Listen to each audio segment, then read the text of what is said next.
Ended up ordering another tape player off of eBay because this one no worky. So everything else works, but it doesn't open. But also the mechanism to open it doesn't work. I opened it up and there's actually a little motor in there that isn't working. Might be a circuit board trace, or could just be a bad motor. But I found one on eBay for a pretty good deal, so I figured I'd just swap out the whole thing. So first thing I got to do is take the seat off, and then I'll pop off these two little plastic fill-in plates, as well as this cover plate, and then I can get this main dashboard piece off. So I got the seat off now. One thing to note when you take this main dashboard off, open this up, and there's actually two little clips in here. Don't forget to undo these. It's just going to bind. It actually grabs onto the plastics of the bike, so just pull those out. There's one on each side. And that's it. In case you're wondering why there's a little water in there, it's because I just washed the bike recently and it's just still a little wet. But I still got to pop these little clips off, so they're just little rubber pieces there. They clip on these little rubber grommets. And to get these plastic pieces out, it's easier if you have the side that you're trying to get out with the handlebars up on that side. And with a little bit of finagling, there's a little clip that comes in the front over here. It comes right out. The other side.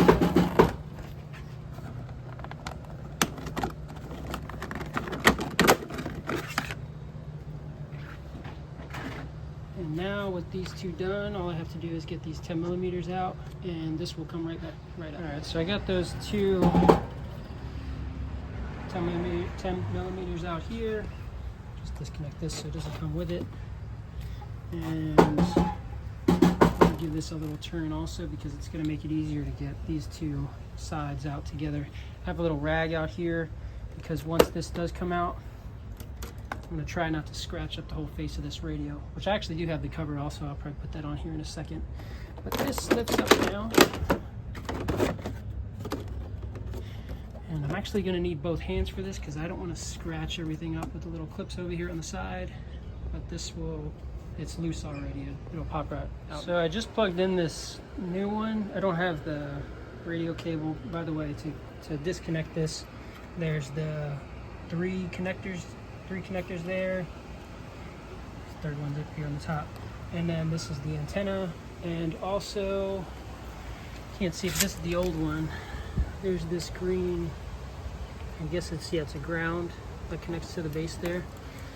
So that isn't connected either, but that connects right here to this one. But I just wanted to test it, and I just did actually, and this one came with a bonus. There's actually a tape. I thought it was stuck in there, but right now it's just on the radio.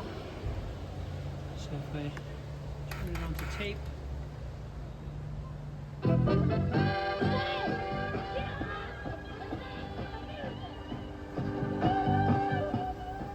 so that works.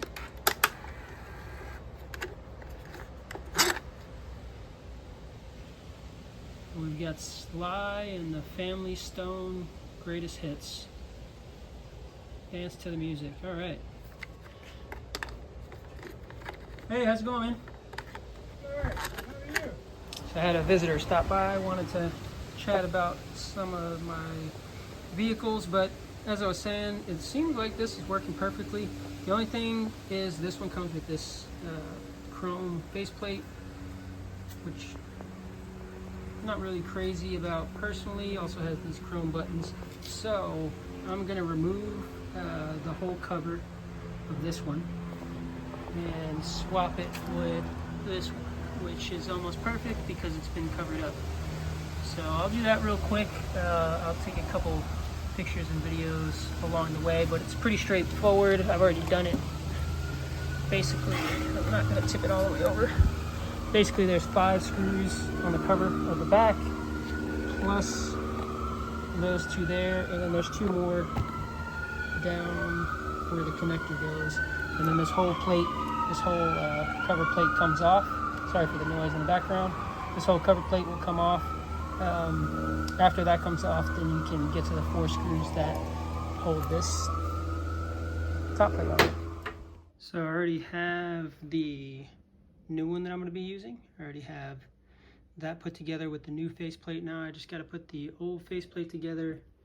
This is what it will look like when I take it apart. And I couldn't really find a good video of or a picture of the internals, so see if I can get some clarity here. The only thing that you'll have to remove to get the front cover plate off is this connector. It comes through this hole over here. So this is the back side. Yeah, this is the back side of the unit. So the connector comes in through the front side, comes in through this hole, and it'll connect through right here. Besides that, everything else is just a couple of screws that you need to remove, which I will actually show you how to put it back together. Let me show you what the other side looks like as well. So that's the actual, and this is a one unit right here. So there's 4 screws. There's 1, 2, 3, and 4 screws. If you take those 4 screws out, this unit actually pops out. I tried looking for just that cassette unit, and it's, I mean, 25 years later, it's really hard to find that specific unit. So, but I was able to find the whole radio assembly. There's actually quite a few of them out there. Just a matter of finding one that everything actually works, and I think I finally found one. But this is what the front side looks like. Let me go ahead and get it together. So flip this over here. Get this new section here. This is that connector I was talking about. I'm just going to put that through.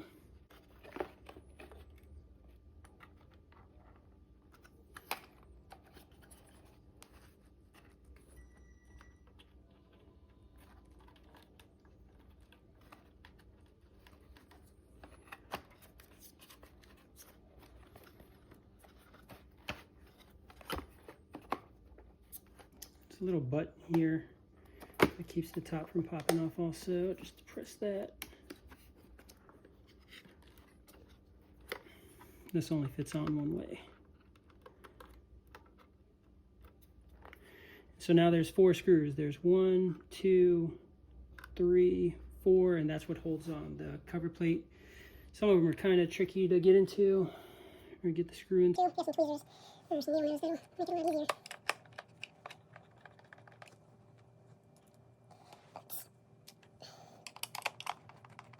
I'm not screwing it all the way, leaving a little room for movement before I tighten down.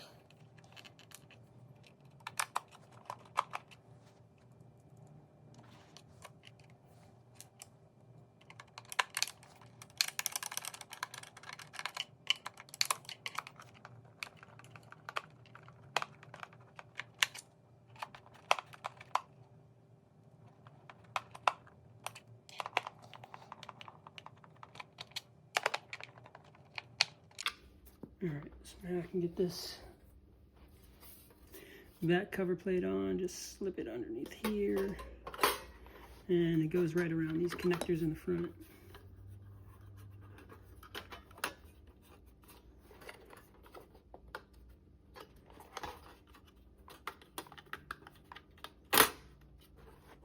Pops into place. Now you have 1, 2, 3, 4, 5 screws. These 2 screws, and then there's 2 more on the connector, which is connected to this rubber cover. And I'm actually going to use this rubber cover for the other one because I just realized that the new one did not come with it. So pop out now, before I forget.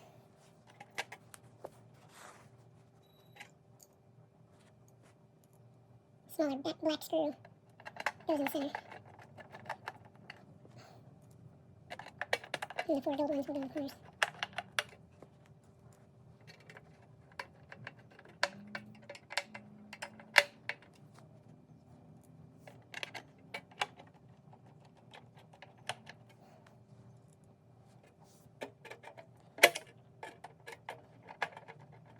So this is your first time taking this apart. It really kind of makes sense to do these 2 screws first, because if you drop them in there, you're going to have to take these 5 screws out. But I've had pretty good luck, so I'm confident enough. Do not drop them in there. Watch me drop them right now.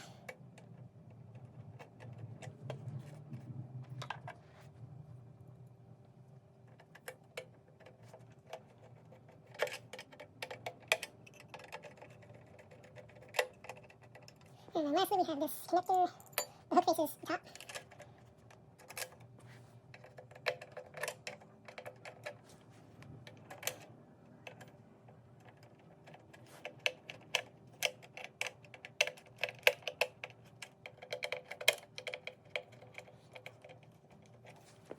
So that is it for the one that I will not be using. To get these buttons on, well, this one's going to get the chrome buttons back on it, but there are 3 that are different. So there's 2 that turn, I guess it would be around 300 degrees, and then these 3 knobs to the right don't turn nearly as much because they're just adjusting from a smaller portion. But if you compare the back of them, you can kind of see, using the flat here, you can kind of see which one's different.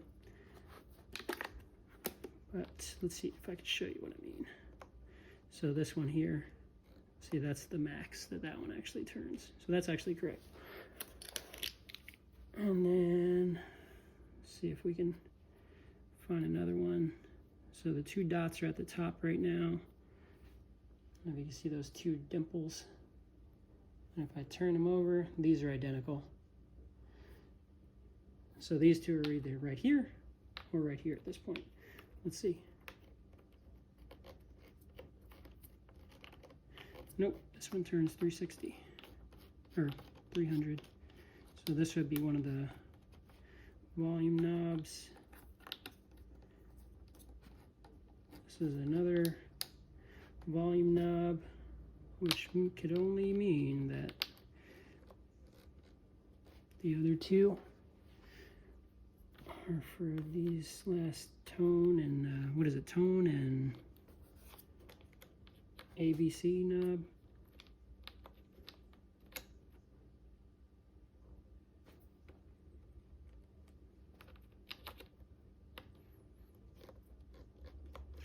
All right, so got all those on. Now what I want to do is get the one that I'm actually going to be using. And this guy, I'm going to put this on this rubber piece. I'm going to put it on first. It's just easier than waiting till everything's hooked up. So put that on. It's not even tight.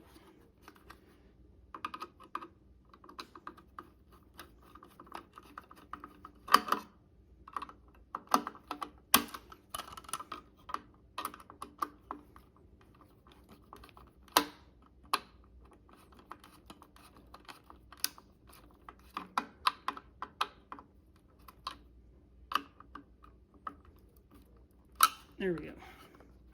So now we're ready. This hook hooks onto the lip of this guy here. You'll see what I'm talking about here in a second, but basically it's going to hook on here, and while that's hooking onto there, you have to get the tape player into this section on this side. So it's a little bit of finagling, but now I've got the hook there and the tape player there, so it should look like that with the hook sticking up on the top. Don't worry about the rubber piece, and the tape player meets the edge of this part over here. Once you have that set, you can get the 4 screws that hold the tape player in place, and also don't forget the ground. That's going to go in here as well, so let me get those 4 screws in place.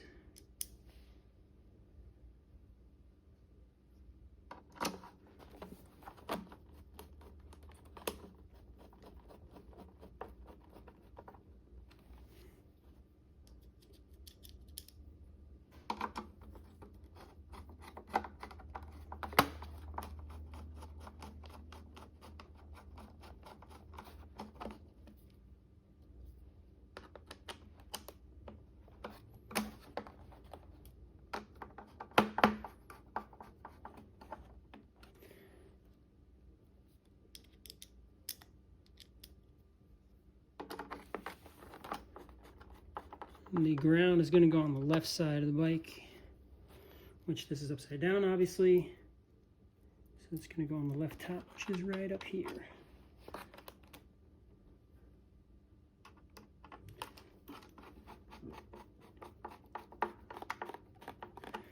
And that is it. Besides the buttons, let's get those back on.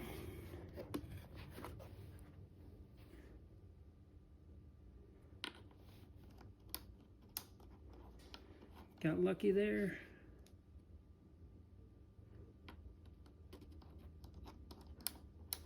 Nope.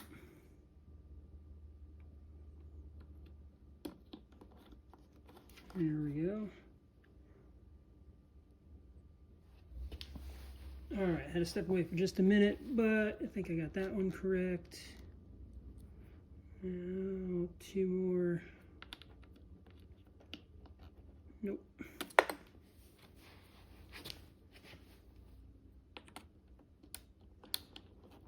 Yep.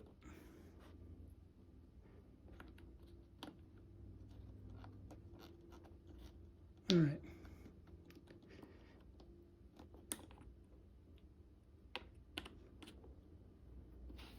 This one doesn't seem to want to go in all the way. All right, so I got a couple tools. Let's see.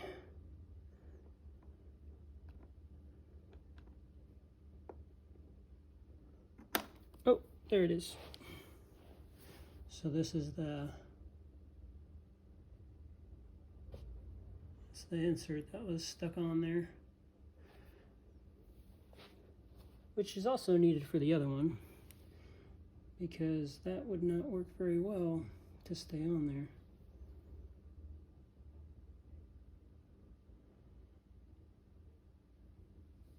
Doesn't look like there's a top and a bottom. Oops. So I'll just stick that back in there.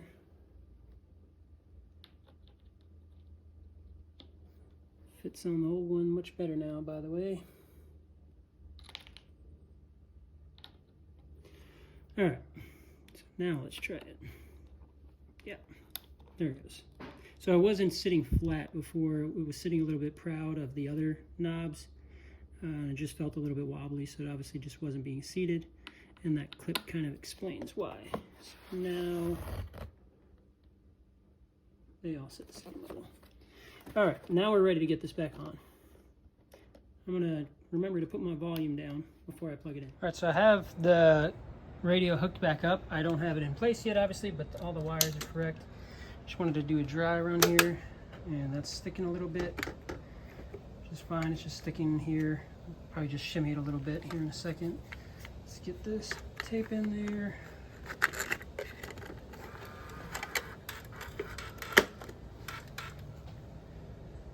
Turn the volume on.